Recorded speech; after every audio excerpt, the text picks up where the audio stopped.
बिस्मिल्लाहिर्रहमानिर्रहीम, अस्सलाम वालेकुम, सुबह खैर। आप देख रहे हैं एक्सप्रेसो, मैं हूं हिना आदिल और मैं हूं अली अनीक सैयद। उम्मीद है आप खैर खैरियत से होंगे, दिन का आगाज़ कर चुके होंगे और पंजाब वासियों अब आपको अपना चेहरे ढांपने की तैयारी करनी होगी क्योंकि बहुत से शहरों में इस वक्त स्मॉग और फॉग ने डेरे डाल लिए हैं और पर्टिकुलर मैटर की तादाद में इजाफा होता चला जा रहा है।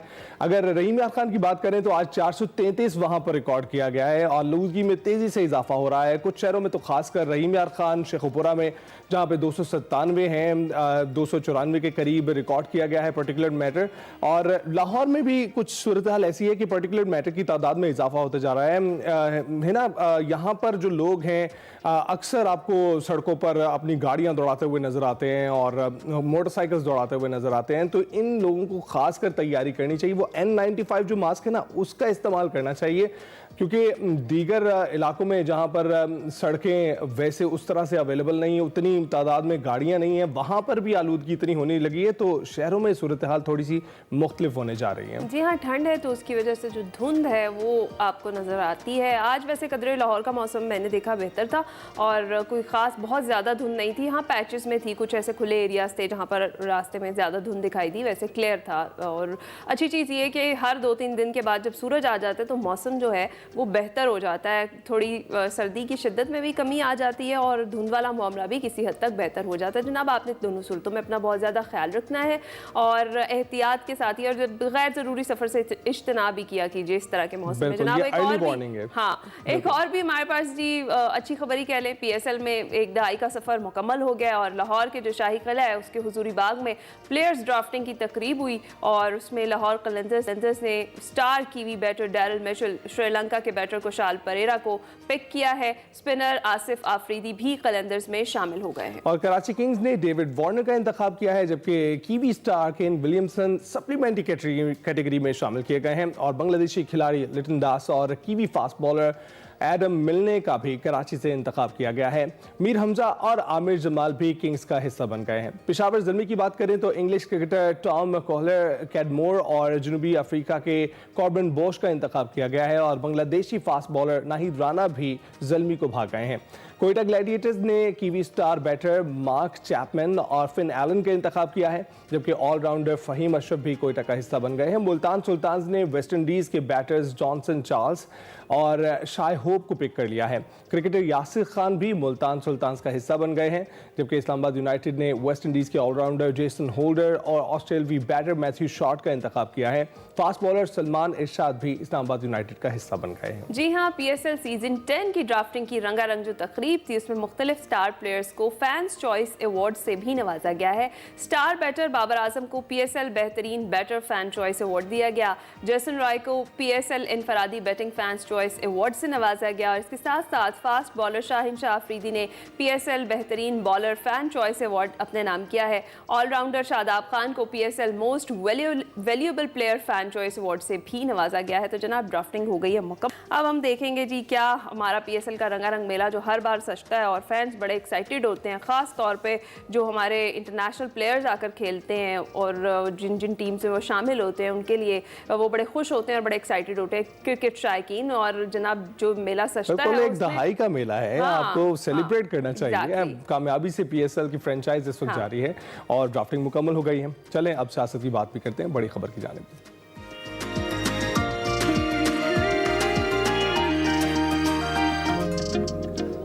तो जनाब, 190 मिलियन पाउंड केस का फैसला तीसरी बार मौखर किया गया है और अब ये फैसला 17 जनवरी को सुनाया जाएगा। गुज़िश्ता रोज़ जज नासिर जावेद राना ने रिमार्क्स देते हुए ये कहा कि फैसला तैयार है। वो ठीक सुबह 8:30 बजे जेल आ गए थे।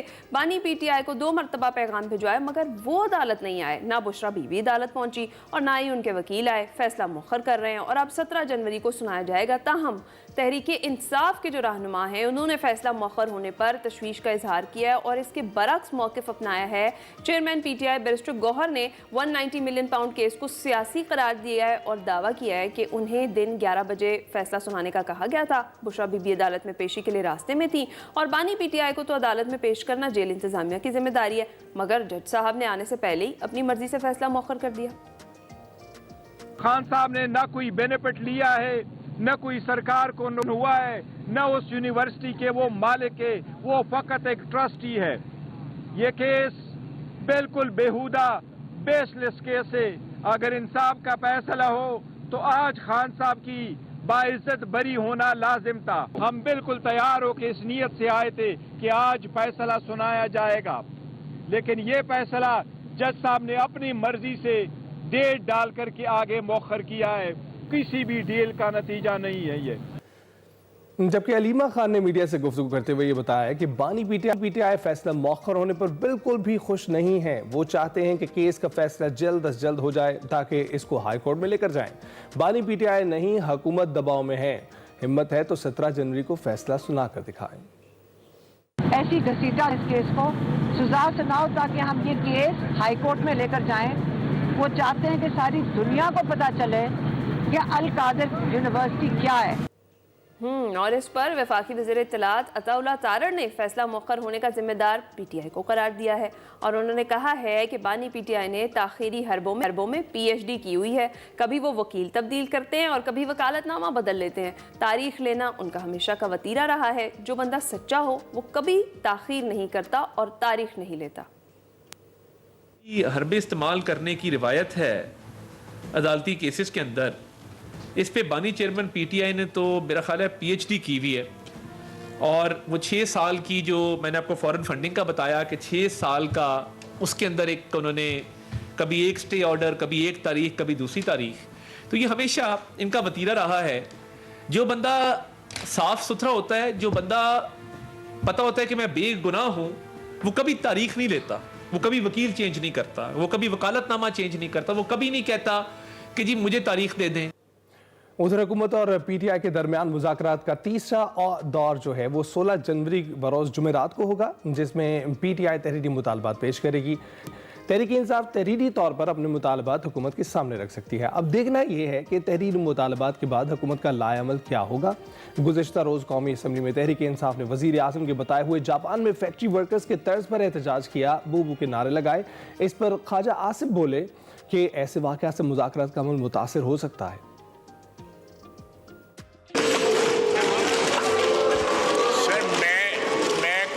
सुन सकता हूँ, आपने इजाज़त दी है, आउट ऑफ दी वे इजाज़त दी है उनको, और क्या हो रहा है इस वक्त जो है, किस तरह रिस्पॉन्ड किया है उन्होंने। कभी ये हुआ नहीं है कि आप जो है ब्रेक लगा के क्वेश्चन आवर को और किसी को तकरीर करने की इजाज़त दें। ये इस तरह ना प्रोसीजर वायलेट करे चेयर जो है कि आप उनको दिया है और उन्होंने क्या किया है। और इस माहौल में मुज़ाकरात किसी किस्म के हो सकते हैं। मुझे एक्यूज़ किया जाता है कि मैं मुज़ाकरात के खिलाफ हूँ, ये खुद खिलाफ है। तो जनाब ये है ओवरऑल पॉलिटिकल सिचुएशन जिस पर हमने बात करनी है। मैं ज्वाइन कर चुके हैं हमारे सीनियर तज्ज़ियाकार शौकत पराचा साहब। अस्सलाम वालेकुम शौकत पराचा साहब, आप कैसे हैं? जी वालेकुम अस्सलाम, आप खैरियत से? ठीक है अल्हम्दुलिल्लाह। पराचा साहब, ये 190 मिलियन पाउंड का फैसला तीसरी बार मौखर हुआ है और पाकिस्तान तहरीक इंसाफ तो कह रही है कि जो डील का तासुर दिया जा रहा है, जो डील की खबरें हैं वो सब गलत हैं और हुकूमती रहनुमा बारहा यही कहते दिखाई दे रहे हैं कि जनाब सज़ा तो होगी और लाजमी होकर रहेगी इस केस के अंदर। आपको क्या लगता है तीसरी बार ताख़ीर की क्या वजह है? देखें, जहाँ तक सजा होने ना होने की बात है, ये तो 18 दिसंबर को जब ये फैसला रिजर्व किया गया था, उस दिन भी अलीमा खान साहिबा और शेर अफजल खान मरवत ने कहा था कि हमें लगता है कि ये सजा होगी। फिर जिस दिन बानी पीटीआई से अभी मुज़ाकराती कमेटी मिली संडे के दिन, उस दिन शाम को राजा नासिर अब्बास साहब मेरे शो में थे, तो मैंने उनसे वैसे पूछा एहतियातन, मैंने कहा ये 190 मिलियन वाला मामला भी खान साहब के साथ मुलाकात में ज़ेरे बहस आया, तो उन्होंने कंफर्म किया कि हाँ, खान साहब के साथ हमारी मीटिंग में ये बात आई थी और खान साहब भी कह रहे थे कि ये सजा देंगे। तो जहाँ तक सजा का मामला है देने का, वो तो कंफर्म है कि सजा मिलेगी। लेकिन ये बड़ी इंटरेस्टिंग है, नॉट अनएक्सपेक्टेड इवन, कि जी वो 23 को फैसला आना था नहीं आया, 2 जनवरी को फैसला आना था नहीं आया और कल आना था नहीं आया, क्योंकि जैसे जैसे मुज़ाकरात के हवाले से जो डेवलपमेंट हो रही है, मैं ज़ाती तौर पे समझता हूँ ये इस हवाले से ज़रूर इसको इम्पैक्ट करेगी। हाँ, कौन क्या उससे माइलेज लेने की कोशिश करता है। देखे ना, कल जो हुआ यानी फैसला डिले हुआ, दोनों साइड्स ने एक दूसरे के ऊपर मलबा डाला कि ये आपकी वजह से हुआ है, ये आपकी वजह से हुआ है, ये आपकी वजह से हुआ है। अता तारड़ साहब की बात दुरुस्त है कि डिले कौन मांगता रहा पहले, और दूसरी साइड कह रही है कि हम तो आ गए थे लेकिन फैसला जज साहब ने जो है ना वो नहीं सुनाया। लेकिन ये है कि फैसला आना तो है, आज आए कल आए, लेकिन ये मामला जो 31 जनवरी की डेडलाइन दे दी गई थी, तो ये चीजें भी इस चीज को इम्पैक्ट कर रही हैं। राइट, लेकिन चौधरी साहब इसकी ढील से टाइमिंग से हटके- फर्क तो पड़ता है, इसकी टाइमिंग से फर्क तो पड़ेगा कि फैसला सुनाया कब जाता है, क्योंकि पहले तो तारीख नहीं दी गई थी तीसरे दौर की मुज़ाकरात की, अब 16 जनवरी की तारीख आ गई है और फैसला 17 जनवरी का बताया जा रहा है। तो कुछ ना कुछ एक रिलेशन मुस्तकिल तौर पर नजर आ रहा है। हालांकि इसकी तरदीद जो है सलमान अकरम राजा ने भी की है कि इस केस का कोई ताल्लुक नहीं है जो हुकूमत के साथ मुज़ाकरात इस वक्त जारी हैं। मैं आपसे यही बात कर रहा था कि जैसे जैसे ये डेवलपमेंट्स होती रहेंगी वैसे वैसे वो केस भी इम्पैक्ट करता रहेगा। इमेजिन गुज़श्ता रोज अगर खान साहब को 14 साल की सजा सुना दी जाती, इमेजिन बुशरा बेगम को 14 साल की सजा सुना दी गई होती, तो फिर ये 16 वाली टॉक्स के हवाले से जो हम बात कर रहे हैं, ये बात न कर रहे होते हम कि 16 को टॉक्स होगी, वो ऑब्वियसली नहीं होना थी, क्योंकि पीटीआई ने कहना था कि नहीं देखें वो सजा हो गई, तो हमने तो जो उनसे मुलाकात की थी वो पहले वाली थी, ये दे विल गो पैरेलल। लेकिन जो 190 मिलियन असल चीज जो है, जो फैक्ट ऑफ द मैटर है, वो है 190 मिलियन स्टर्लिंग पाउंड का पैसा, और उसमें बॉटम लाइन यही है कि पैसा हुकूमत पाकिस्तान के खजाने में आना था, वो रियाद मलिक का जुर्माना तय अदा करने में दिया गया, बस ये सारा केस है। अब इसको आप जितना करें, लेकिन सरकार का पैसा, अवाम का पैसा रियाद मलिक का जुर्माना अदा करने के लिए क्यों दिया गया, और उसके बदले फिर ये जमीन ली गई। ये सादा सा केस, सही। इस सादा केस को अभी वो मजहबी रंग भी दिया जा रहा है, उसको तालीम का रंग भी दिया जा रहा है, जो मर्जी कर लें, जो फैक्ट्स हैं वो बिल्कुल ही सादे और बिल्कुल क्लियर। ठीक है।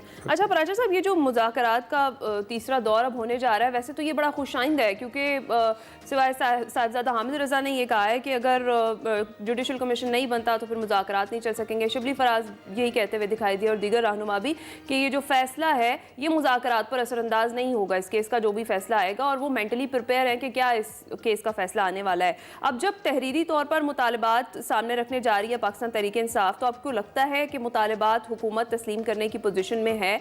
राना सनाउल्लाह तो यही कह रहे हैं कि दीगर इदारों को भी ऑन बोर्ड लिया जाएगा इस मामले पर।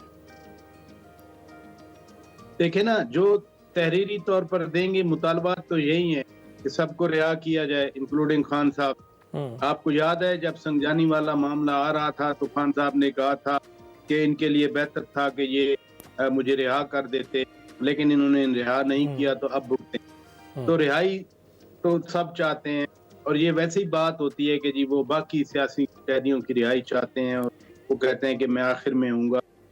सब पहला मसला ही उनका यही है, टॉप प्रायोरिटी भी खान साहब की रिहाई है। दूसरा है जुडिशल प्रोसेस।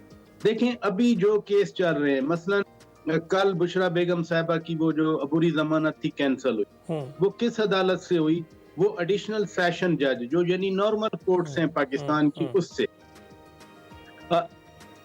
फौजी अदालतों का फैसला आया, उसका अपील का राइट भी हाई कोर्ट में है, सुप्रीम कोर्ट में है, फिर सदर पाकिस्तान तक है। मीन जो पाकिस्तान का एक नॉर्मल जुडिशल प्रोसेस है वो तो चल रहा है। इस नॉर्मल जुडिशल प्रोसेस पे एतराज है, इस पे एतबार नहीं है, और फिर कह दें कि जी जुडिशल कमीशन बनाया जाए, वो फरिश्ते थोड़े बैठेंगे, वो तो पाकिस्तान की अदलिया के जजेस ही बैठेंगे। और ये आर्गुमेंट दोनों साइड पे लग सकता है कि अगर इन अदालतों में पीटीआई को एतमाद नहीं है और वो चाह रही है कि जुडिशल कमीशन बने सुप्रीम कोर्ट का, तो फिर जो हुकूमत बार बार कहती है कि ये अदलिया के थ्रू आए, वो आ तो अदलिया के थ्रू ही रहे हैं ना। वो हाई कोर्ट में नहीं जा रहे, वो सेशन कोर्ट की बात नहीं कर रहे, वो सुप्रीम कोर्ट की बात कर रहे हैं। हालांकि दो फोरम अगर आप बाईपास करके तीसरे फोरम में जाएंगे तो आपका अपना नुकसान होता है। यानी सेशन कोर्ट अगर सेशन अदालत کوئی فیصلہ دے، ہائی کورٹ میں آپ اپیل، ہو سکتا ہے آپ کی اپیل سنی جائے، ہو سکتا ہے آپ کے حق میں اپیل کا فیصلہ آ جائے، پھر ultimate supreme court of Pakistan ہے جن کو اپیلٹ اتھارٹیز کہتے ہیں. رائٹ. لیکن چونکہ یہ پالیٹکس ہے، یہ سیاست ہے، ہر چیز سیاست کی نظر ہوئی ہے. بالکل. تو شوکت صاحب اب پی ٹی آئی کے جو مطالبات، دو مطالبات ان کے تھے، بلکہ دو ہی مطالبات تھے جس کو اب وہ تحریری طور پر دینے کے لیے تیار ہیں. ان میں سے ایک اسیران کی رہائی تھی، دوسرا جوڈیشل کمیشن کا قیام تھا. لیکن اب ان کا فوکس جوڈیشل کمیشن کے قیام پر ہوتا چلا جا رہا ہے، اور اب اسیران کی رہائی کے لیے اس طرح سے آواز دکھائی نہیں دے رہی جیسے ماضی میں دکھائی دے رہی تھی کہ وہ بار بار رہائی کا مطالبہ کر رہے تھے. آپ کو کیا لگتا ہے کہ کیا قباحت ہو سکتی ہے حکومت کے لیے جس کی وجہ سے وہ جوڈیشل کمیشن کے ایک سادہ سے مطالبے پر عمل درآمد نہیں کر رہے ہیں؟ پہلی بات تو یہ ہے کہ رہائی جو ہے نا وہ بھی تو جوڈیشل کمیشن کے تھرو ہو سکتی ہے نا. اگر جوڈیشل کمیشن فرض کیا جوڈیشل کمیشن بن جائے، سکروٹنی ہو، سکروٹنی میں اگر عدالت سمجھے یا وہ کمیشن سمجھے کہ یہ evidence is not enough, this is not the tangible evidence, this is not the concrete evidence, تو وہ ان کو رہا کر سکتی ہے. لیکن میں کہہ رہا ہوں کہ یہ عدالتیں پہلے بھی کر رہی ہیں نا. 85 جو سزا ہوئی ملٹری کورٹ سے، اس میں سے 19 کی اپیل منظور ہوئی اور ان کو معاف کر دیا گیا. 48 کی اپیل، معافی کی اپیل ان پروسیس ہے، وہ کسی بھی وقت جو ہے وہ ان کو مل سکتی ہے وہ اپیل. اس لیے جو آپ دوسری بات کر رہے ہیں کہ حکومت کو کیا مسئلہ ہے، حکومت کو کیا مسئلہ ہونا ہے. انکوائری ایکٹ ہے 1956 کا انکوائری ایکٹ ہے، اس کے تحت انکوائری کمیشن پہلے بھی بنتے رہے ہیں. لیکن پھر بھی جب انکوائری کمیشن بنے گا 1956 ایکٹ کے انڈر، وہ تو پرائم منسٹر آف پاکستان نے بنانا ہے، تو پھر اس پہ اعتراض نہیں ہوگا کہ یہ تو ایگزیکٹو کی طرف سے بنایا گیا ہے. اس لیے جو کلیئرٹی ہے، میں کہہ رہا ہوں کہ جوڈیشل پروسیس پہ اگر نیچے یقین نہیں ہے ہائی کورٹ کی حد تک بھی، تو سپریم کورٹ پہ پھر کیا یقین. درست. اچھا پراچا صاحب، ان دی اینڈ جو گزشتہ روز قومی اسمبلی میں ہوا اور اس پر جس طرح سے پھر خواجہ آصف نے کہا کہ یہ جو اس طرح کے واقعات جو ہیں وہ درست نہیں ہے یا یہ طریقہ کار درست نہیں ہے، تو آپ کو لگتا ہے کہ وہاں پر تو اس ایوان میں تو صرف عوامی ایشوز پر زیادہ بات ہونی چاہیے، وہاں پر دونوں جانب سے ایسا رویہ، اس پر کیا کہیں گے آپ؟ دیکھیں، ایوان ہی وہ فورم ہے جہاں پر ہر بات ہو سکتی ہے. یعنی یہ جو ملک کے پیچیدہ ہم معاملات پہ بات کر رہے ہیں، ایوان میں نہیں ہوں گے تو کہاں ہوں گے. وہ جو عوامی مسائل اپنی جگہ پہ پالیسی بنانے کا ہے نا، یہ اتنا بڑا فورم، تو اس پہ پالیسی اور یہی ڈسکشن ہوتی ہے ایوان میں. باہر جو دھرنے، باہر جو احتجاج، جب آپ کی پارلیمنٹ ہے، آپ پارلیمنٹ کے فورم پہ ہر بات کر سکتے ہیں. اس میں آپ مثلاً فاگ ہے، آپ لاہور میں پنجاب میں سویئر فاگ ہے، سڑکیں بند ہیں. بحث تو ہو نا کہ آخر ہم نے کلائمیٹ کے ساتھ کیا کیا ہے، اور ابھی بھی دھڑا دھڑ ہوئی کالونیاں بن رہی ہیں، ایگریکلچر زمینیں تباہ کی جا رہی ہیں. انڈسٹری بنتی ہے تو وہ ریگولیشن جو ای پی اے کے ہیں ان کو وائلیٹ کر کے، اور کوئی پوچھتا بھی نہیں ہے. اسی طرح سے پانی کے مسائل ہیں، پانی کم ہوتا جا رہا ہے، ابھی ڈرائی ونٹر جا رہا ہے. لیکن میں یہ کہنا چاہ رہا ہوں کہ یہ چیزیں بھی اہم ہیں، لیکن جو پیچیدہ مسائل ہیں وہ بھی پارلیمنٹ کے فلور پہ حل ہونا ہے. پارلیمنٹ میں بات ہونی چاہیے، ہر بات ہونی چاہیے. گلے شکوے، یہ کل جو بات ہوئی گلے شکوے ہی ہو رہے تھے، آپ نے یہ کیا، آپ نے یہ کیا. وہ جو احتجاج ہوا تھا، موو فارورڈ. بالکل موو فارورڈ، اور ایوان جو ہے وہی پلیٹ فارم ہے. شوکت صاحب بہت شکریہ آپ سے گفتگو اس وقت موجودہ حالات کے بارے میں. اور مارک یور ڈیٹس، 16 تاریخ کو مذاکرات ہونے والے ہیں، 17 کو یہ 190 ملین پاؤنڈ کیس کا فیصلہ آنے والا ہے، اور 20 جنوری کو نو منتخب جو امریکی صدر ہیں وہ اوتھ اٹھانے والے ہیں. تو جو امیدیں ہیں اس وقت وابستہ پی ٹی آئی کے کارکنان کی، وہ دیکھتے ہیں کہ ان کے اوتھ اٹھانے کے بعد بات آتی ہے کہ نہیں. بریک کے بعد حاضر ہوں گے. Welcome back. آپ نے سن رکھا ہوگا کہ دو بہنوں نے یا دو بھائیوں نے ایک ہی کلاس میں اکٹھے ڈگری لی ہے، لیکن پاکستان میں ایک ایسی باکمال ماں ہے جنہوں نے اپنے بیٹے کے ساتھ ڈگری حاصل کی ہے. ناظرین، ڈاکٹر رفیہ ناز آج ہمارے ساتھ ایکسپریسو میں مہمان ہیں، جنہوں نے پی ایچ ڈی کی ڈگری اور ان کے بیٹے نے ایل ایل بی کی ڈگری ایک ساتھ ایک ہی یونیورسٹی سے لی ہے. 2019 میں ان کے بیٹے عبدالرحیم نے لاء ڈپارٹمنٹ میں داخلہ لیا، تو اسی دوران जो डॉक्टर रफ़िया नाज हैं उन्होंने भी उसी यूनिवर्सिटी से पीएचडी शुरू कर दी और जुलाई 2024 को डॉक्टर रफ़िया जो हैं उन्होंने पीएचडी का डिफेंस भी दिया। और दूसरी जानिब इसी माह उनके बेटे अब्दुल रहीम का भी LLB का रिज़ल्ट आया और फिर सितंबर 2024 में माँ और बेटे ने एक साथ एक ही यूनिवर्सिटी से डिग्रियां हासिल की। 1998 में जब उन्होंने MA पॉलिटिकल साइंस किया था, जिस दिन MA का वाइवा था उसी दिन डॉक्टर रफ़िया के यहाँ बेटे अब्दुल रहीम की पैदाइश हुई। इसके लिए इम्तिहान लेने वाले को वाइवा लेने के लिए ज़िट्रा के पास आना पड़ा था और डॉक्टर रफ़िया ने 2012 में इंटरनेशनल रिलेशन में मास्टर्स किया और उसके साथ ही विमेन एंड जेंडर स्टडीज़ में भी उन्होंने मास्टर्स किया है। डॉक्टर रफ़िया जब MPhil कर रही थी तो साथ ही उनकी 2 बेटियाँ भी BS कर रही थी। जी हाँ, और जनाब काउंटी धर्म ने डॉक्टर रफ़िया को 2014 में इंडिपेंडेंट रिसर्चर स्कॉलरशिप अवार्ड भी दिया और अब doctor Rafia directorate of curriculum ethics, interfaith harmony और जेंडर इश्यूज़ पर काम कर रही हैं। मज़ीद डॉक्टर रफ़िया से बात कर लेते हैं। अस्सलाम वालेकुम डॉक्टर साहिबा, कैसी हैं आप? वालेकुम सलाम, मैं बिल्कुल ठीक हूँ, आप कैसे हैं? अल्हम्दुलिल्लाह। डॉक्टर साहिबा, बड़ा ही मेरे लिए तो एक प्राउड मोमेंट है बीइंग ए मदर, इस तरीके से एक माँ को अपने बच्चे के साथ साथ तरक्की करते हुए कह लें या ये पढ़ाई करते हुए देखना, तो मुझे तो बड़ा फ़ख्र महसूस हो रहा है। आप कैसा महसूस करती हैं? क्योंकि जिस तरह से हम अभी देख रहे हैं कि आपकी डिग्री मुकम्मल हुई, आपके बेटे की भी डिग्री मुकम्मल हुई, क्या एहसास थे, क्या फीलिंग्स थी आपकी? मैं बहुत ज़्यादा ब्लेस्ड हूँ, अल्लाह का पाक का लाख लाख शुक्र है और मैं बहुत ज़्यादा खुश थी और डेफिनेटली ये एक मुझे एक प्राउड मोमेंट था।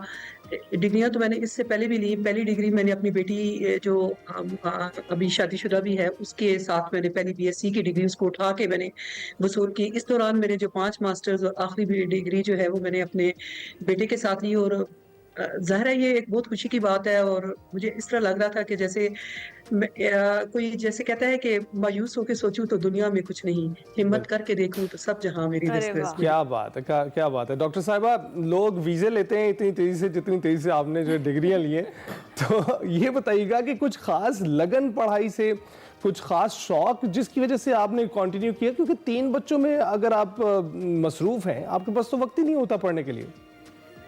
3 नहीं 4 बच्चे। माशाल्लाह छोटी बेटी मेडिकल के 2nd ईयर में है, बीजिंग में है। तो मेरा असल में ये था कि जब मेरी शादी हुई थी I was a student of 1st year, तो मेरे वालिद की 8 बेटियां थी और ये भी एक बड़ी इंटरेस्टिंग बात है और मैं उनकी सबसे बड़ी बेटी थी। तो मेरे बेटे ने मेरे वालिद साहब ने बहुत प्रोग्रेसिव थे और एबटाबाद के नामी ग्रामी बुकला में उनका शुमार होता था। मुश्तबा खान जदून उनका नाम था। तो उन्होंने ना मुझे बुलाया और कहा कि बेटा मैं चाहता हूँ कि मैं चूँकि प्रोग्रेसिव तो ज़रूर हूँ लेकिन एक ट्रेडिशनल फैमिली भी है और चूँकि बड़ी बेटी के दफ़ा फैमिली का प्रेशर भी ज़्यादा होता है, तो शादी का था आपका है लेकिन आपकी मेरी सपोर्ट पूरी होगी और मैंने आपके इन-लॉज़ से बात की है कि ये पढ़ेंगे। तो मैंने भी कहा ठीक है। तो अब्बू की सपोर्ट थी और मेरी सास बाद में हँसती थी, कहती है कि मैंने कहा जैसे लोग अक्सर कह देते हैं कि जी हमारी बेटी पढ़ेगी, तो हम भी लाड में कह देते हैं हाँ जी पढ़ेगी। तो लेकिन मुझे तो नहीं पता था कि इन्होंने सच ही कर लिया। तो लेकिन ये था कि मेरे वालिद की सपोर्ट मेरे साथ बहुत थी और उनकी एक बात थी कि आप 8 बेटियां हैं, मेरा एक बेटा है, तो मैं नहीं चाहता कि आप मेरी भी कोई बेटी कल अपने भाई के ऊपर बर्डन हो। तो एम्पावर्ड जो है वो ख़वातीन को होना चाहिए ताकि कल आप अपने लिए और अपनी सोसाइटी के लिए प्रोडक्टिव हो और आप अपनी छोटी बहनों के लिए रोल मॉडल होंगी। तो फिर ये वाली एक चीज़ वालिद साहब की थी और उनकी बड़ी उम्मीदें थी मुझसे, तो मैंने भी फिर उनको पूरा करने की कोशिश की। ज़बरदस्त। तो डॉक्टर साहिबा ये बताइएगा कि आपके वालिद साहब का तो ये ख्वाब था ना, सच आपने किया और आपको सपोर्ट फिर आपके हस्बैंड की, आपके इन-लॉज़ की रही। तो सोसाइटी का बड़ा प्रेशर भी होता है उस टाइम में कि आप अपने बच्चे की तरबियत करें या फिर आपने अपनी तालीम भी मुकम्मल करनी है, तो वो चैलेंजेस जो थे आपके, उनको कैसे फेस किया आपने? मैडम इस तरह है कि मैंने आपको बताया ना कि कुछ सेक्रीफाइसेस करनी पड़ती हैं। जब आपने ख्वाब पूरा कर रहे हैं तो करना चाहें तो उनके लिए फिर आपको करना पड़ता है। और मेरी जैसे पेरेंट्स का घर बहुत ज़्यादा प्रोग्रेसिव था, तो लेकिन उतना ये ट्रेडिशनल मेरे ससुराल था। तो वहाँ पे ये पहली बात ही बड़ी अजीब व गरीब सी थी कि एक लड़की जो है, यानी वहाँ लड़कियों का उस ज़माने में लड़कों का भी इतना ज़्यादा पढ़ने का वो नहीं था, तो मैं पढ़ती थी और सारी बातें कान में रुई डाल के।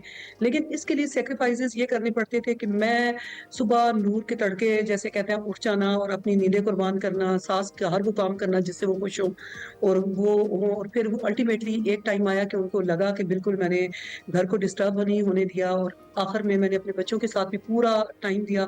لیکن آپ بالکل ٹھیک کہہ رہی ہیں, چیلنجز تو تھے کہ جیسے میں یہ کہہ رہی ہوں کہ مجھے یعنی اپنی اس ساری زندگی میں, شادی شدہ زندگی کے بعد مجھے نہیں یاد کہ میں کبھی دوپہر کو میں سوئی ہوں. اور میرا بڑا کیلکولیٹڈ ٹائم ہوتا ہے کہ صبح 5 o'clock اٹھنا اور گھڑی کی سوئیوں کے ساتھ چلنا. تو مطلب ظاہر ہے یہ تو ایک تھا کہ اسٹوڈنٹ لائف میں آپ نے بچے بھی ساتھ پیدا کر رہی ہیں, بڑھا بھی رہی ہیں اور پڑھا بھی رہی ہیں. تو شکر الحمدللہ آج میں یہ سمجھتی ہوں کہ آئی ایم سکسیسفل. بالکل بالکل, اور we are blessed as well, کیونکہ ہم آپ سے بات کر رہے ہیں. ایک بہت بڑی موٹیویشن ہے آپ ان لوگوں کے لیے جو اب آپ کی راہ پر گامزن ہونا چاہتے ہیں اور شادی شدہ ہیں اور اس کے بعد بچوں والے ہیں, اور آپ یہ مشعل راہ ہیں ان کے لیے کہ آپ ابھی بھی اپنی پڑھائی کو پرسو کر سکتے ہیں. یہ بتائیے گا فنڈنگ کون کرتا رہا ہے اس پڑھائی کے لیے؟ ویری آنیسٹلی اسپیکنگ کریں کہ میرے والد صاحب نے بہت زیادہ موٹیویشن تھی, لیکن میں اپنے ہسبینڈ کو بھی کریڈٹ ضرور دوں گی کہ جو ان سے بھی ہو سکتا تھا وہ بھی کرتے رہے ہیں. لیکن میرے والد صاحب نے مجھے ہمیشہ یہی کہا تھا کہ آپ کو جب بھی کسی چیز کی ضرورت ہو تو آپ نے ان کو تنگ بالکل نہیں کرنا اور آپ کو ہر چیز چاہیے. تو والد صاحب بھی کرتے رہے ہیں, ہسبینڈ بھی کرتے رہے ہیں. اور پھر 1996 میں پبلک سروس کمیشن سے میں as a senior subject teacher جو ہے ایک گورنمنٹ اسکول میں اپوائنٹ ہوئی. اور پھر 2016 میں نے کمیشن کا ایک اور ایگزام پاس کیا جس سے میں اگلے گریڈ میں گئی. پھر میں نے 2018 میں کمیشن کا ایک اور ایگزام پاس کیا. تو اس طرح یہ تھا کہ یعنی میں یہ کہہ سکتی ہوں کہ میں نے کوئی بھی پوسٹ یا کوئی بھی گریڈ جو ہے وہ سینئرٹی پہ نہیں لیا. میں نے تو کمیشن کمپٹیٹیو ایگزامز کو پاس کر کے میں ان پہ پہنچی ہوں. زبردست. ڈاکٹر صاحبہ بہت شکریہ آپ کے وقت کا, اور آپ کے ساتھ جنہوں نے آپ کو سپورٹ کیا آپ کے اس پورے جرنی میں, آپ کے والد صاحب, آپ کے ہسبینڈ, ایون کے آگے چل کے آپ کے بچے بھی, ان سب کے بھی ہم مشکور ہیں جی. اور ہماری سوسائٹی کو ایسے ہی پازیٹیو رویوں کی ضرورت, اور خاص طور پہ ڈاکٹر رفیہ جیسی خواتین کی ضرورت ہے جو کہیں بھی کسی بھی چیز کو اپنی راہ میں جو ہے نا رکاوٹ نہیں سمجھتی اور آگے چلیں جناب. اور بریک پر جانے سے پہلے ذرا ہم آپ کو بتائیں کہ کل ہم نے ایکسپریسو ٹیلنٹ سے آپ کی اپنی ملاقات کروانی تھی, لیکن وہ کل کچھ بریکنگ کی وجہ سے وہ نشست جو تھی وہ آپ کے ساتھ ہم شیئر نہیں کر سکے. تو بریک کے بعد آتے ہیں, آپ کی ملاقات کرواتے ہیں. ویلکم بیک ٹو ایکسپریسو جی. اب ذرا آپ کو بتاتے ہیں کہ کچھ عرصہ قبل ترکی میں ہونے والے عالمی روبوٹک اولمپیاڈ میں ایچ ایس این اسکول کے بچوں نے کمال کر دکھایا جناب. بچوں نے ایسا ڈرون تیار کیا ہے جو سیلابی صورتحال میں ریلیف ڈرون کے طور پر خدمات انجام دے گا. یہ ڈرون جان بچانے اور سیلاب کے اثرات کو کم کرنے کے قابل ہے, اور یہ ضروری سامان جیسے خوراک, صاف پانی اور جو طبی کٹس ہیں ان کو ناقابل رسائی علاقوں تک بآسانی پہنچا سکتا ہے. بچوں کے اس انسانیت دوست اور انسانی جان کو محفوظ بنانے والے ڈرون کو عالمی اولمپیاڈ کی فیوچر انوویٹر کیٹیگری میں خوب پذیرائی بھی ملی ہے, اور انہوں نے مقابلے میں برونز میڈل بھی اپنے نام کیا ہے. مزید اس ڈرون کو بنانے والی جو 3 رکنی ٹیم ہے ان کے جو لیڈر ہیں محمد عارفین امان, وہ ہمارے ساتھ اسٹوڈیوز میں موجود ہیں, ان سے بات کرتے ہیں. بالکل Arifeen, thank you very much for joining us. Arifeen کیسے ہیں آپ؟ جی I am very fine, how are you? I am good too. اور یہ بتائیے گا کہ congratulations first of all bronze medal جیتنے کے لیے, اور سیکنڈلی آپ کیسے ارادہ کیا کہ آپ ایک ایسا ڈرون بنائیں گے جو سیلاب کی صورتحال میں یا کسی اور آفت کی صورتحال میں وہ مددگار ثابت ہوگا؟ جی, تو یہ ہمارا کمپٹیشن تھا WRO. اس کی جو ایک ہر سال اس کی ایک تھیم ہوتی ہے. اس سال کی تھیم تھی ارتھ ایلائز. تو اس تھیم کے اندر we had to provide a robotic and a comprehensive solution to any disaster یا اینی پریسنگ ایشو جو کہ نیشنل لیول پر بھی تھا اور گلوبل لیول پر بھی تھا. تو after research and looking into our history میں ہم نے دیکھا کہ جو فلڈس تھے they often hit the South Asian region, اور پاکستان کے اندر ہم نے دیکھا 2021, 2022, 23 کے اندر ہر سال فلڈز آتے ہیں, جس کی آفٹر میتھ ہوتی ہے وہ سوشل اکنامک ایشوز کے لیے کافی ڈیواسٹیٹنگ ہوتی ہے. تو ہم لوگوں نے دیکھا کہ فلڈز کو کوئی بھی دوسری ٹیم ایڈریس نہیں کر رہی تھی. تو we were the first ones to address it, کیونکہ اس کا جو آفٹر میتھ ہے, اس کا جو ہم کہہ سکتے ہیں اس کے بعد کے جو ہمارے پاس اسٹیٹس آتے ہیں وہ بہت زیادہ ڈیواسٹیٹنگ تھے. تو ہم لوگوں نے فلڈز کو ایڈریس کرنے کا سوچا, اور we provided an all in one solution, کیونکہ کوئی بھی ایسے ایگزسٹنگ سولوشن نہیں تھا, کوئی بھی ایگزسٹنگ فلڈز, کوئی بھی ایسے کہہ لیں کوئی بھی ایسی ٹیمز نہیں تھی. تو ہم لوگوں نے اس کو. تو یہ کیسے کام کرتا ہے, اس کے بارے میں بھی ذرا ڈیٹیل سے بتائیں. تو ہم دیکھتے ہیں کہ in the market we have Bill Gates relief fund, Red Cross drones, لیکن ان سب میں مسئلہ یہ ہے کہ Pakistan is a developing nation, India, Sri Lanka, Bangladesh, اور انہی ریجنز میں فلڈز آتے ہیں. تو دے couldn't afford these expensive drones, کیونکہ ان کی جو اسٹارٹنگ پرائسز $2,000-3,000 ہیں. لیکن ہم نے یہاں پر اور ان کے جو ڈرونز ہیں they are responsible for different activities. جس طرح ایک ڈرون ہوگا وہ میڈیکل اسپیس کرے گا, ایک ڈرون ہوگا جو میڈیکل ڈیلیوریز کرے گا, ایک ڈرون ہوگا جو ڈیٹا کلیکشن کرے گا. لیکن ہمارا ڈرون جو تھا وہ آل ان ون سولوشن پرووائڈ کرتا ہے. اس کے اندر 4 مین کمپوننٹس تھے.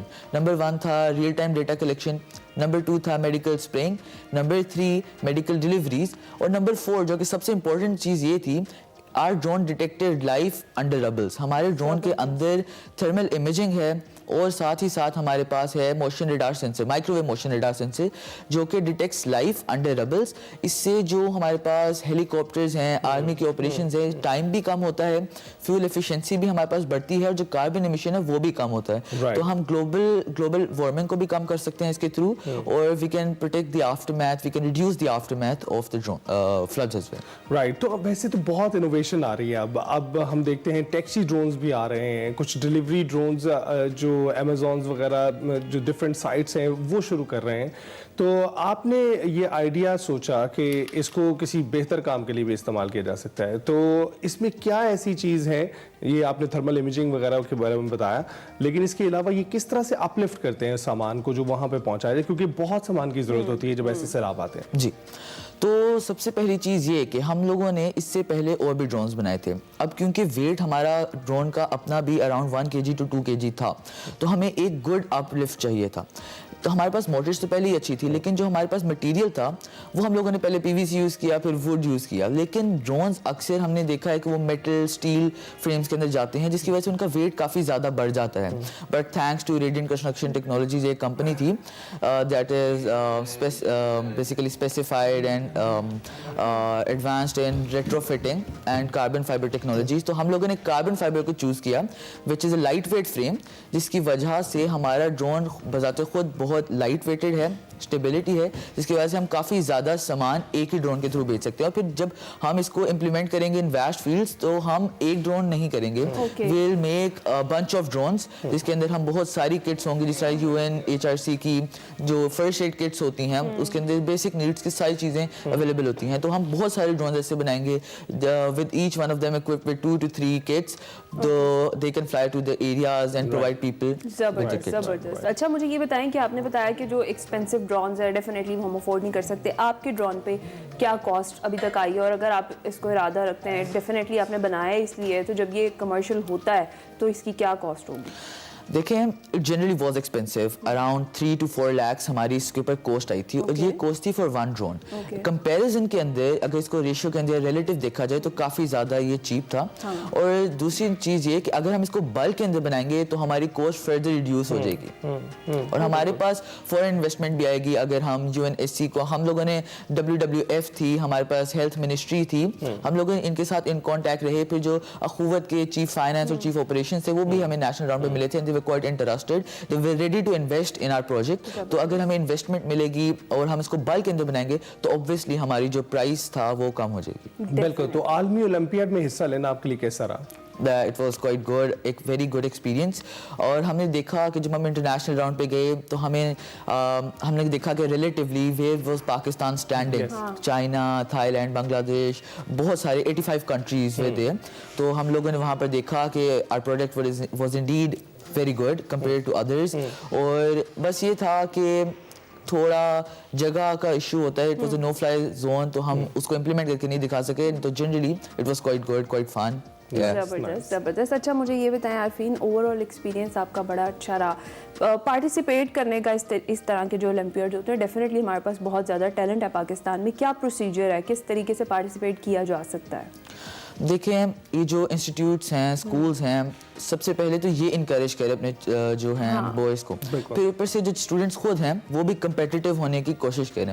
جس طرح ہم myself was willing to participate in that. سب سے پہلے یہ کہ جو چلڈرن ہیں ان کے اندر خود ولنگنیس ہونی چاہیے. دوسرا یہ کہ جو انسٹیٹیوٹس ہیں, جس طرح HSN ہے, بیکن ہاؤس ہے, LGS ہے, یہ سارے جو ہے ان کو انکریج کریں کہ پارٹیسپیٹ کریں. تھرڈ تھنگ یہ کہ جو گورنمنٹ ہے ان کو بھی جو ہے سپورٹ کرنا چاہیے ان چیزوں کے اندر. جس طرح ہم نے دیکھا کہ جو باقی جتنے بھی کنٹریز تھے they were funded by their governments to participate in that. However, Pakistan was not funding us.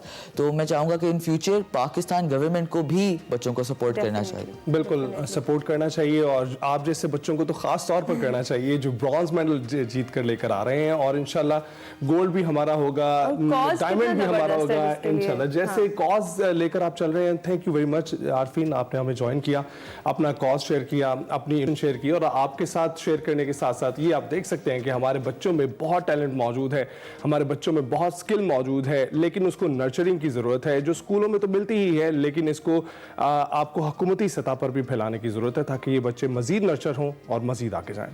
Break کے بعد حاصل ہوں گے. پروگرام کے دوسرے حصے میں خوش آمدید. ٹاپ آف دی آر آپ کو بتائیں کہ گزشتہ ہفتے لاہور میں افکار تازہ یعنی تھنک فیسٹ 2025 کا انعقاد ہوا, جس میں دنیا بھر سے نامور دانشور, مصنفین, محققین اور تخلیق کار جمع ہوئے, جہاں تہذیبی مکالمہ اور مستقبل کے چیلنجز پر غور و فکر کیا گیا. اس کا حوالہ ہمیں بتائیں گی فیرا فیض سیگمنٹ میرا پاکستان میں. آئیے دیکھتے ہیں.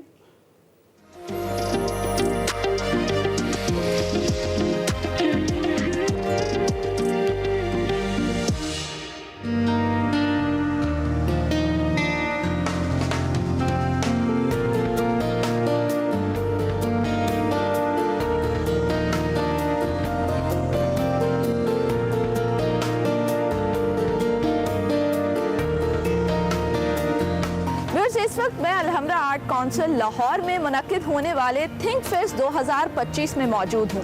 یہ ایک ایسا ایونٹ ہے جہاں پر نئی سوچ جنم لیتی ہے. اس انٹرنیشنل ایونٹ میں بات ہوتی ہے فکر کی, تحقیق کی اور علم کی. تو آئیے چلتے ہیں اور جانتے ہیں کہ اس سال اس فیسٹیول میں کون کون سے ایسے موضوعات ہیں جن کو زیر بحث لایا جائے گا.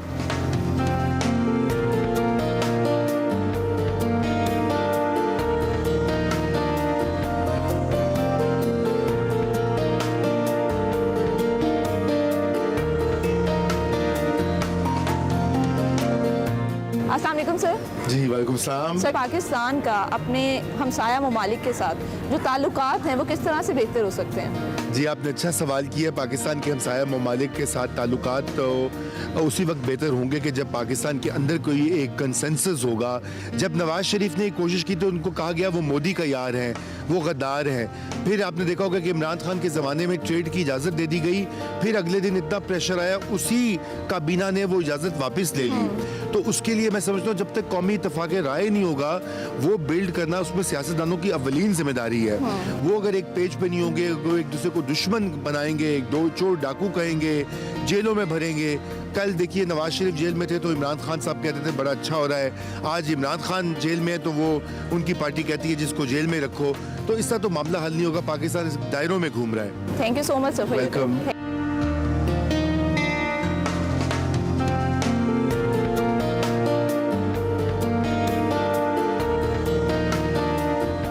اس وقت ہمارے ساتھ طاہر صاحب موجود ہیں اور ان کی بک لانچ ہے. سر السلام علیکم, کیسے ہیں آپ؟ جی بالکل ٹھیک. اس طرح کے جو ایونٹ ہیں خاص طور پہ تھنک فیسٹ جیسے, یہ کتنے ضروری ہیں ہمارے لیے؟ یہ تو بہت ضروری ہیں کیونکہ پبلک سفیئر میں جتنی ایکٹیویٹی ہوگی وہاں سے سوشل گروتھ اور سوشو کلچرل گروتھ اسی سے ہی پاسبل ہوتی ہے. کیونکہ لوگ آپس میں بات کرتے ہیں اور ایک پبلک سفیئر جو ہے وہ الائیو ہوتا ہے اور اس میں ڈیبیٹ چلتی ہے, اور یہ جو ڈیبیٹ ہے یہی قوم کو اور کلچر کو آگے لے کے چلتی ہے. پاکستان کا جو تعلیمی نظام ہے اس میں آپ کو کیا خامیاں نظر آتی ہیں؟ میں سمجھتا ہوں کہ سب سے زیادہ توجہ جو ہے وہ اسکولوں کی ریفارمز کے اوپر دینے کی ضرورت ہے, کیونکہ جو اسکولوں سے پڑھ کے بچے یونیورسٹیز تک آتے ہیں ان میں فاؤنڈیشن جو ہے ان کی بہت ہی کمزور ہوتی ہے. وہ لکھنے کی صلاحیت نہیں ہوتی, بولنے کی صلاحیت نہیں ہوتی, بیسک کانسیپٹس کو انڈرسٹینڈ کرنے کی صلاحیت نہیں ہوتی. تو اس وجہ سے اسکول سسٹم کے اوپر سب سے زیادہ یہ یونیورسٹیوں میں جا کے تقریریں کرنے کا کوئی فائدہ نہیں جب تک کہ اسکول سسٹم جو ہیں ان کو ڈراسٹکلی ریفارم نہ کیا جائے. پرائیویٹائزیشن کا چرچا جو ہے نا وہ بڑا عام ہے, اور ہم دیکھ رہے ہیں کہ بہت سے جو گورنمنٹ آن ادارے ہیں ان کو پرائیویٹائز کیا جا رہا ہے. کیا آپ کو لگتا ہے کہ یہ معاشی طور پر پاکستان کے لیے بہتر ہے؟ मुआशी तौर पे भी बेहतर नहीं है। और देखें, आपने अगर नेशनल नैरेटिव कोई बनाना है और एक कौम के तौर पे आइंदा नस्लों को एक लड़ी में परोना है, तो वो तालीम के ज़रिए से होता है या सेहत की रिफॉर्म्स के ज़रिए से होता है। तो इस वजह से स्कूल सिस्टम जो है उसके ज़रिए से आप एक बच्चे को जो है अपने सरजमीन के साथ, अपने मुल्क के साथ, अपने बयानिए के साथ जोड़ते हैं। तो वो तो आप जोड़ ही नहीं पा रहे हैं क्योंकि आप प्राइवेटाइज कर रहे हैं और आपको इस बात की समझ ही नहीं है। ये सबसे बड़ा प्रॉब्लम ये है। Thank you so much for your time. Apply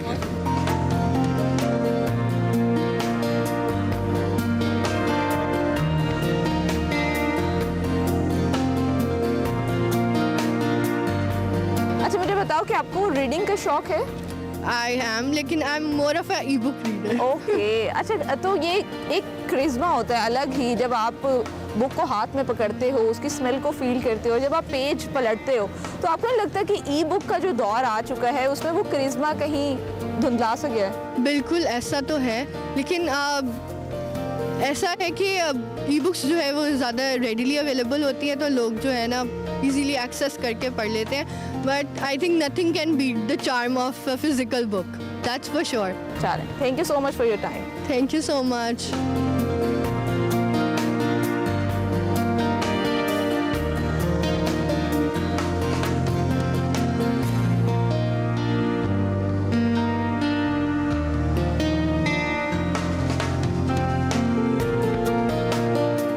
हमारे साथ डॉक्टर कंवल मौजूद हैं जो पीएचडी जर्नलिज्म है। सर, जो हमारा सरकारी तालीमी निज़ाम है पाकिस्तान का ख़ास तौर पर, उसको किस तरीके से बेहतर बनाया जा सकता है? देखिए, जो सरकारी तालीमी निज़ाम है ये वही है जो अंग्रेज़ छोड़ कर गए। मैं समझता हूँ कि अगर इसी निसाब को सही तौर पर इम्प्लीमेंट किया जाए और बच्चों को सही तौर पर गाइड किया जाए, पढ़ाया जाए, जिसने आइटम बनाया वो भी इन्हीं तालीमी इदारों से पढ़कर हुआ है, तो तालीमी निज़ाम हमारा बिल्कुल दुरुस्त है। पढ़ाने वाले लोग जो हैं उनकी तजदीद और तरबियत मज़ीद होनी चाहिए।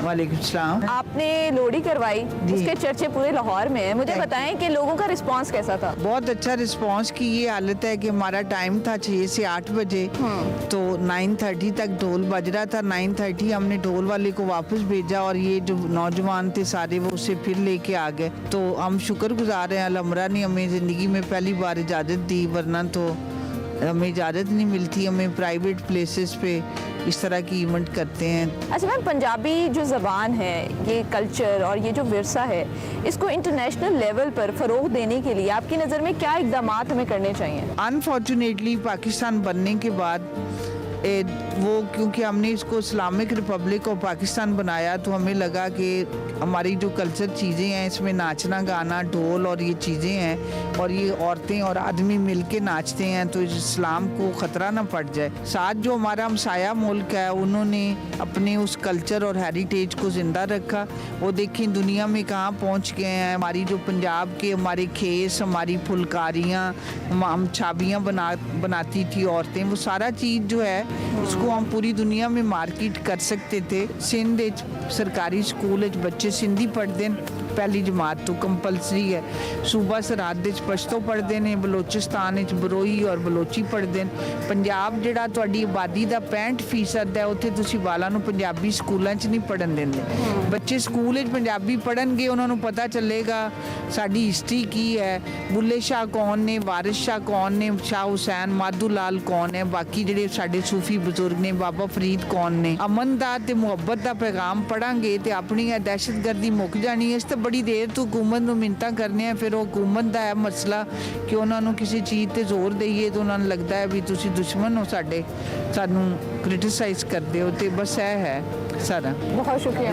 जींदे रहो।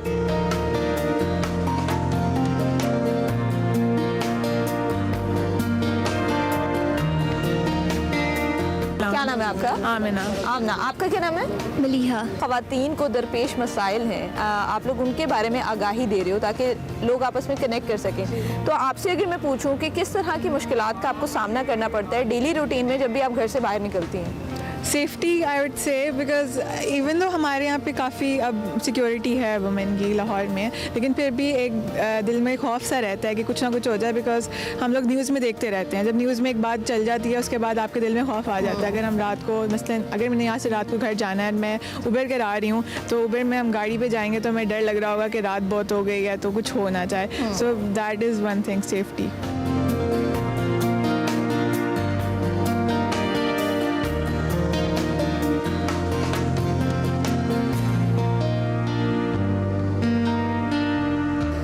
फेस्ट 2025 ना सिर्फ इल्म के मुतलाशियों के लिए एक रोशन मौका है, बल्कि ये हमारे माशरे को भी फ़िक्र और तहकीक की राह पर गामज़न करने का बेहतरीन ज़रिया है। इसी के साथ मुझे इजाज़त दीजिए और देखते रहिए एक्सप्रेसो।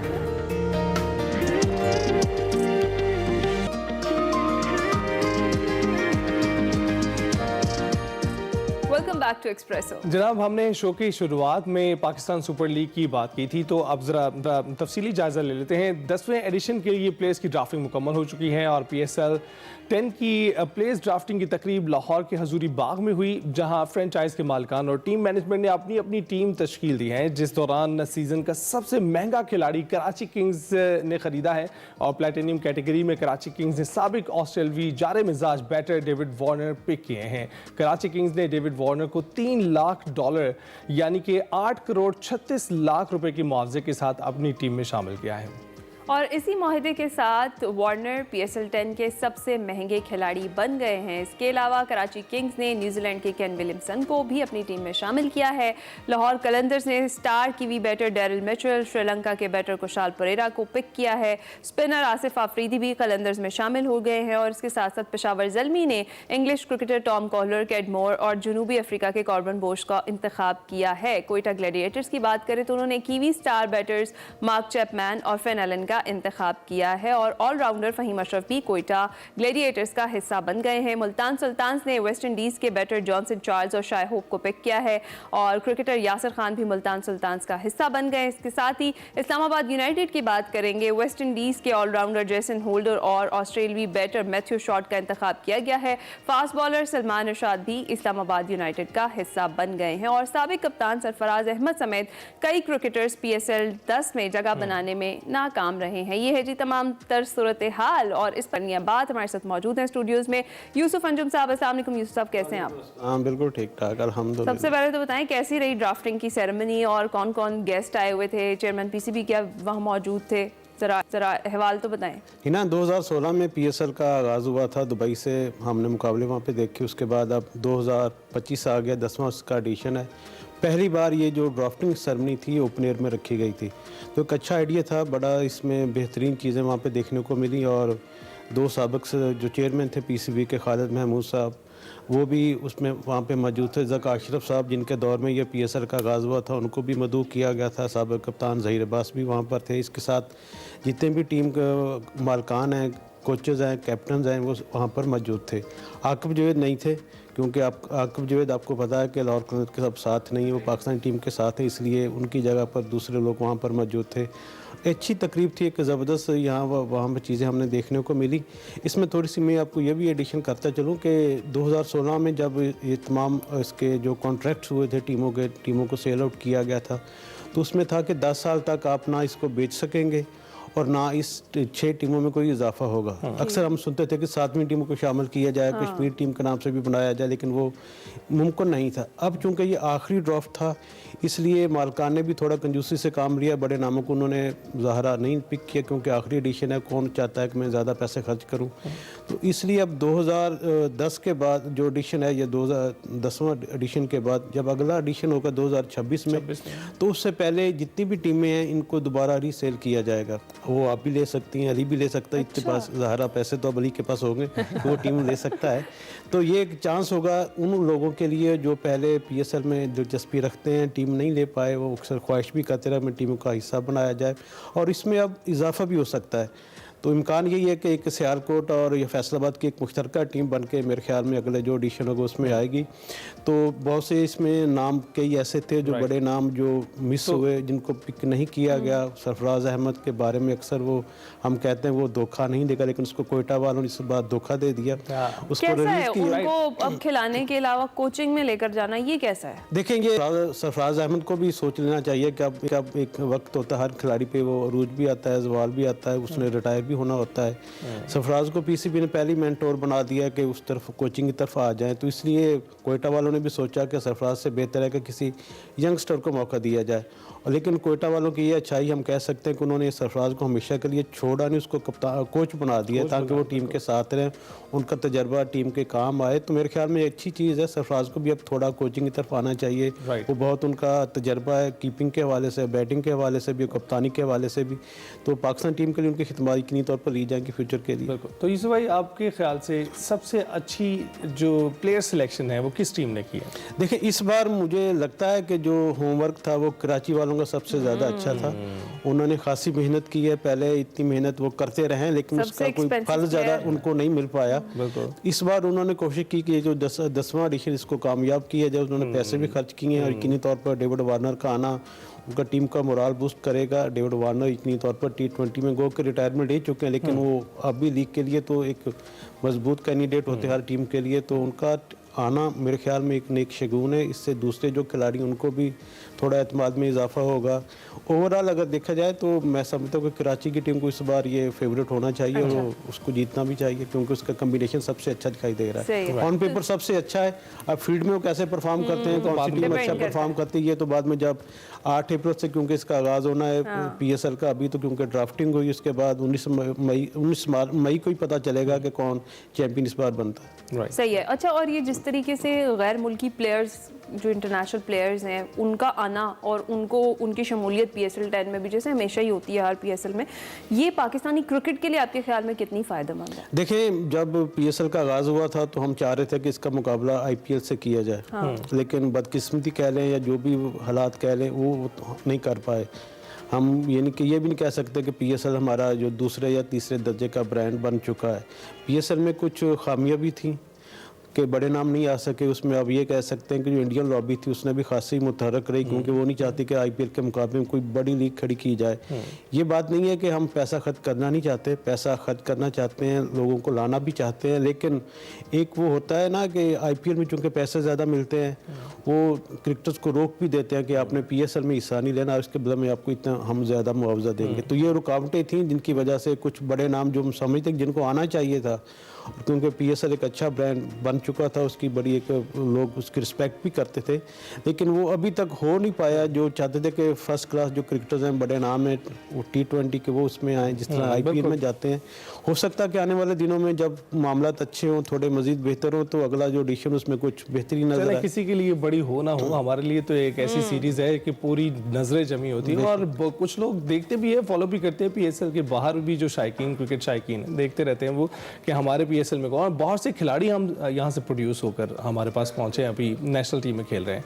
तो अभी ये बताइएगा PSL वाला सिलसिला, इस पे तो डिस्कशन हो गई, लेकिन जो 17 तारीख को टेस्ट सीरीज शुरू हो रही है उसके बारे में कोई बात करता हुआ दिखाई नहीं दे रहा है। दो ढाई का मसला है, क्या करेंगे? बिल्कुल अली, आप सही कह रहे हैं कि क्योंकि ICC चैंपियन ट्रॉफी का तज़किरा हो रहा है आजकल इन दिनों, और PSL भी बीच में ड्राफ्टिंग आ गई तो वो भी आ गया, वरना तो लोग चैंपियन ट्रॉफी के अलावा बात ही कोई नहीं करते थे।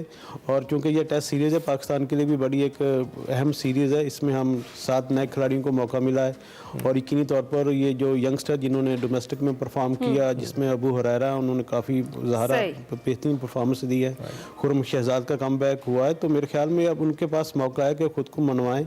और जिस तरह बाबर आजम की फॉर्म लगी हुई है, तो उम्मीद की जा सकती है कि 17 और 25 जनवरी को जो टेस्ट मैचेस होंगे उसमें पाकिस्तान की टीम इंशाल्लाह कामयाबी का आगाज़ करेगी। बिल्कुल ठीक, और इंशाल्लाह PSL भी कामयाबी से जो है तकमील को पहुंचेगा। 10वां एडिशन हम देख रहे हैं कि भरपूर तैयारियां जारी हैं, और ना सिर्फ PSL बल्कि जो टेस्ट सीरीज़ है हमारी और उसके साथ साथ चैंपियंस ट्रॉफी, तीनों क्रिकेट शायकीन के लिए पाकिस्तान में होने वाले हैं। देखेंगे ज़रूर कि क्या होने वाला है।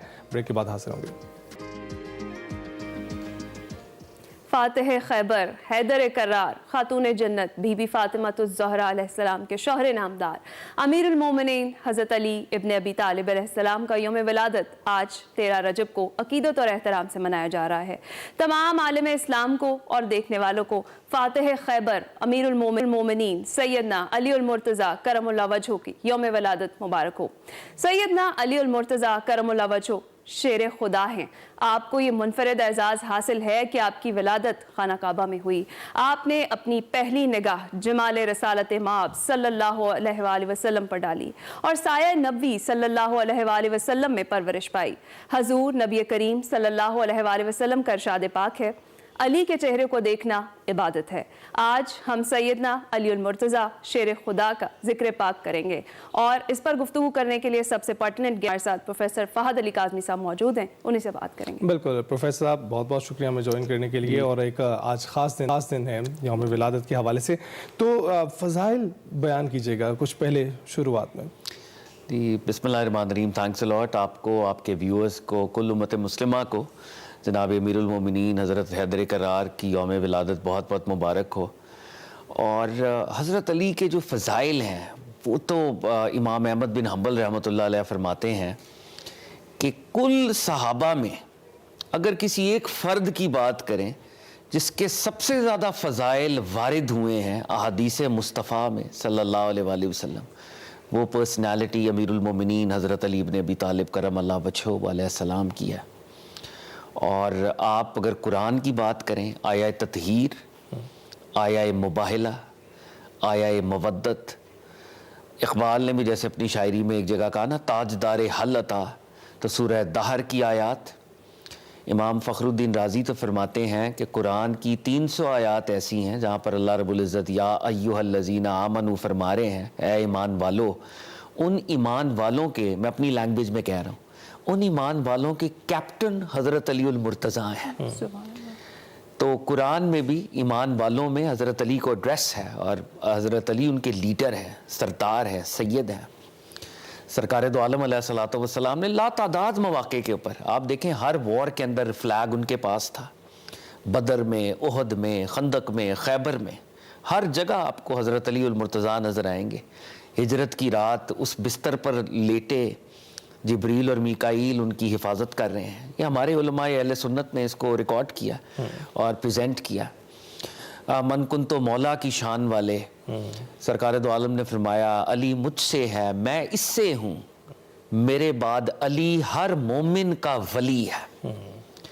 तो एक जो लेसन ड्रॉ करना है, जो मैं आगाज़ में ज़रूर कहना चाहूँगा, अली सबके हैं। हज़रत अमीरुल मोमिनीन की पर्सनैलिटी सबकी है, यूनिवर्सल पर्सनालिटी।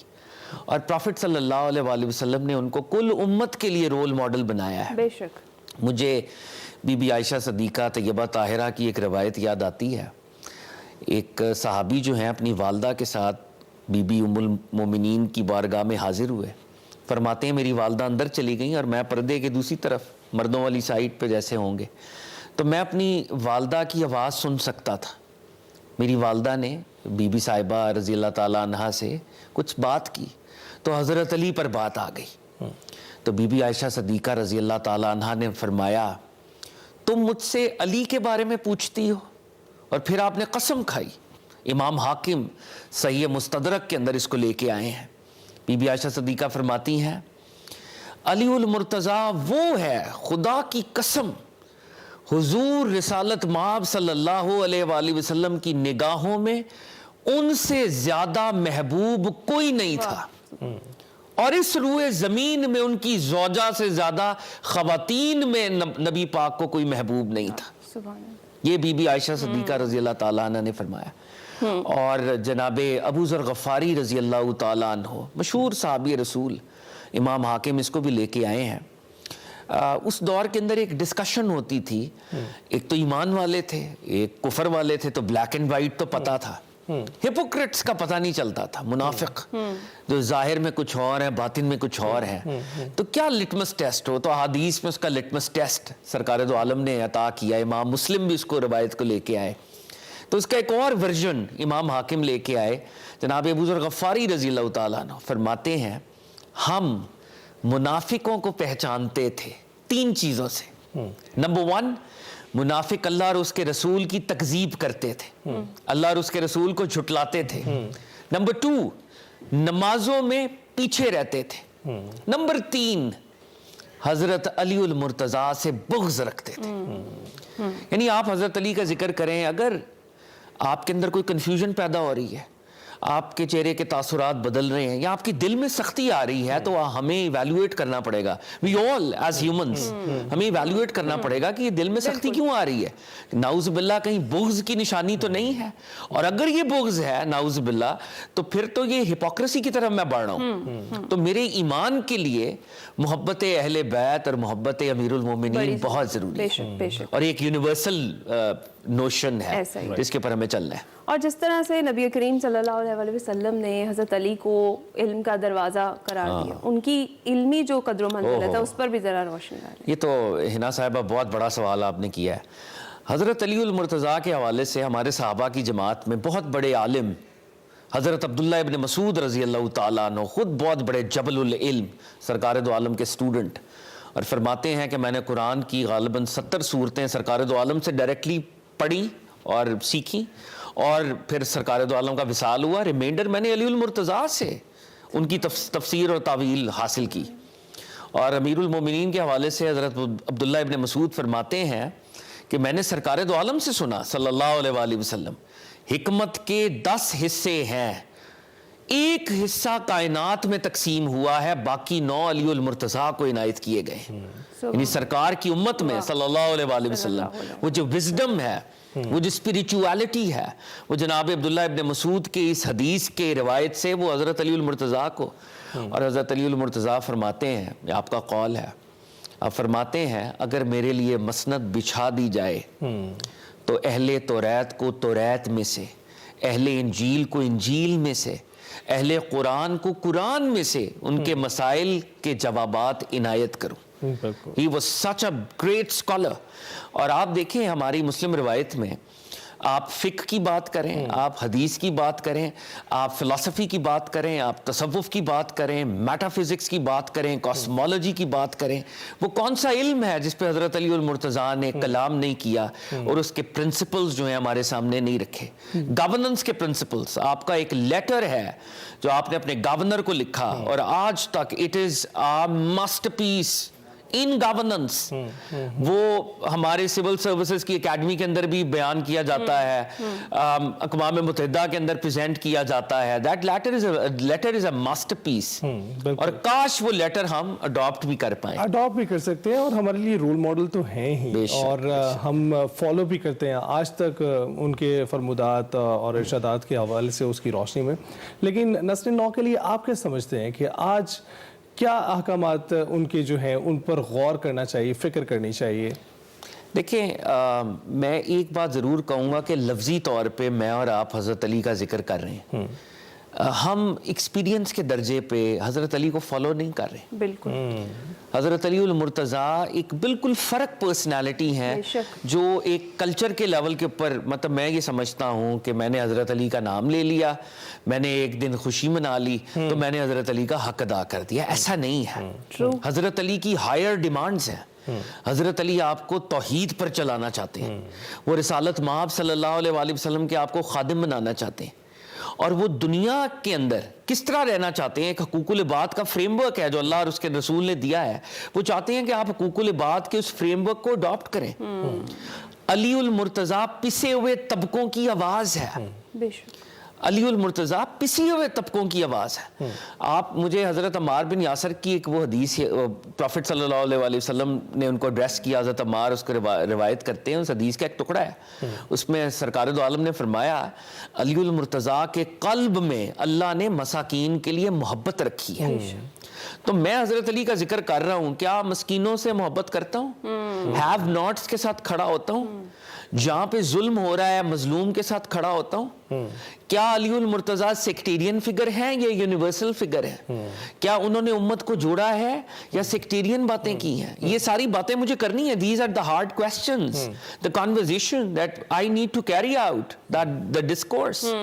तो मुझे ये लगता है कि यूथ के लिए ख़ास तौर पे, नौजवानों के लिए जनरली भी हज़रत Ali is a symbol of unity, compassion, और उनको फॉलो करने की ज़रूरत है बहुत ज़्यादा। बिल्कुल ज़बरदस्त, बहुत शुक्रिया प्रोफेसर फ़ाद अली काज़मी साहब। ये जिक्र तो वो जिक्र है कि हम करते रहें और वक्त जो है चलता रहे, हमें पता नहीं चलेगा, लेकिन ये नशिस्त हमें यहीं पे बर्खास्त करनी पड़ेगी।